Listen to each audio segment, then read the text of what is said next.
Smooth motherfucker right here. They call me baby bitch boy.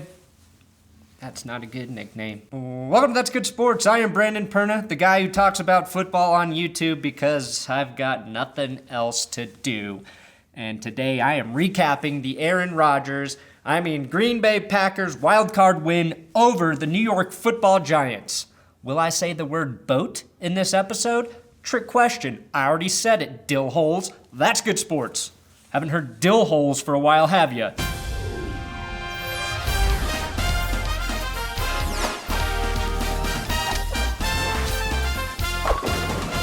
This episode is sponsored by CWHemp.com. Use my promo code That's Good to get 10% off of your order. Why Charlotte's Web hemp oil? Why would you want some hemp oil? Oh, I don't know. Maybe because you like to feel good. You like to relax. It's playoff football time. The weather is cold. Nothing is better than watching football, feeling good, and enjoying your life. I am going to mention a boat, but only because another hated football legend was also spotted on a boat this past week instead of preparing for the playoffs. Ooh, there it is, Bill Belichick on a boat, or ferry, if you will, sleeping with his wife in a non-sexual way. Oh, Bill, you should be preparing for the Texans, not riding ferries. That's what Tom Brady does in his spare time. Oh, goddamn. Nah, he knows exactly how to dismantle the Texans. I did get an exclusive photo of Odell Beckham Jr.'s bedroom because he likes punching walls. Unlike the Steelers-Dolphins game, the Packers and Giants game started off very slow with only 3 points scored in the first quarter. Part of the reason for the slow start for the Giants was that Odell was dropping passes, including a touchdown. That and the Giants receivers were busy checking their shirtless selfies on Snapchat that they took before the game started. The boat deal, I think, got blown a bit out of proportion this last week, but I will say I think Justin Bieber has been a bad influence on the Giants receivers. Where do you think they learned to look like shirtless Tool? I'm cool, guys.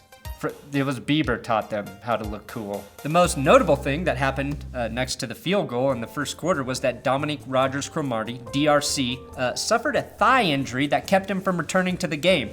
That was a big deal for the Giants, but the football gods of football injuries balanced everything out for both teams by then breaking Jordy Nelson's ribs, or something. That's what the ghost of Vince Lombardi calls even Stevens. The Giants were without their best corner and the Packers were without their best receiver. No excuses for either team.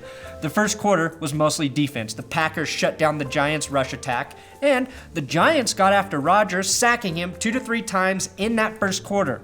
The defense went back and forth until Robbie Gould gooched out 3 more points for the Giants, giving them a 6-0 lead in the second quarter.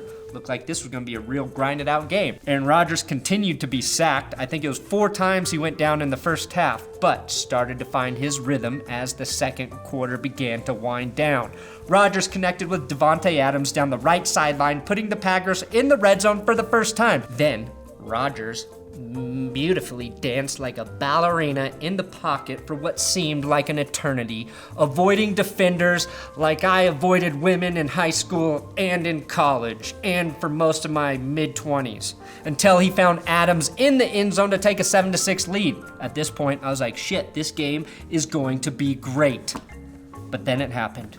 We were all reminded that Aaron Rodgers is without question the most talented quarterback in the NFL, completing his 3rd Hail Mary in 2 seasons at the end of the half to Randall Cobb, who did get a nice little push-off in the scrum. I don't blame the refs for not calling that. At that point, I thought, oh shit, this game is over. Aaron Rodgers is going to control the rest of the game. He completed his 3rd Hail Mary, and the guy doesn't even fucking pray. That's insane.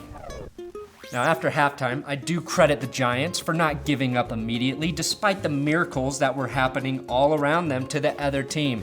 Their defense stuffed the Packers on a 4th and short attempt that set up Eli Manning with great field position.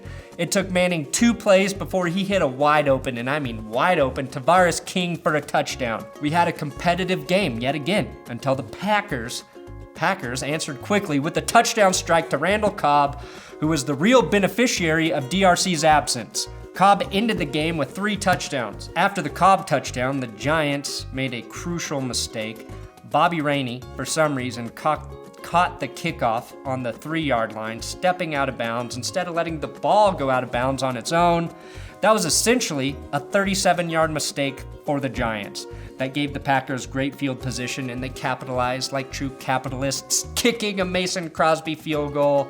So not like true capitalists, more like confused socialists who want to be capitalists, but wanted the Giants to think they still had a chance to win the game.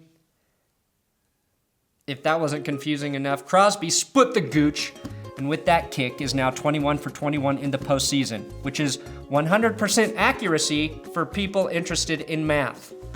The dagger in the Giants fans' hearts was a fourth quarter touchdown connection between Cobb and Rodgers, giving the Packers a 31-13 lead with 9 minutes left in the game. Rodgers had 4 touchdown passes, which was a Packers postseason record.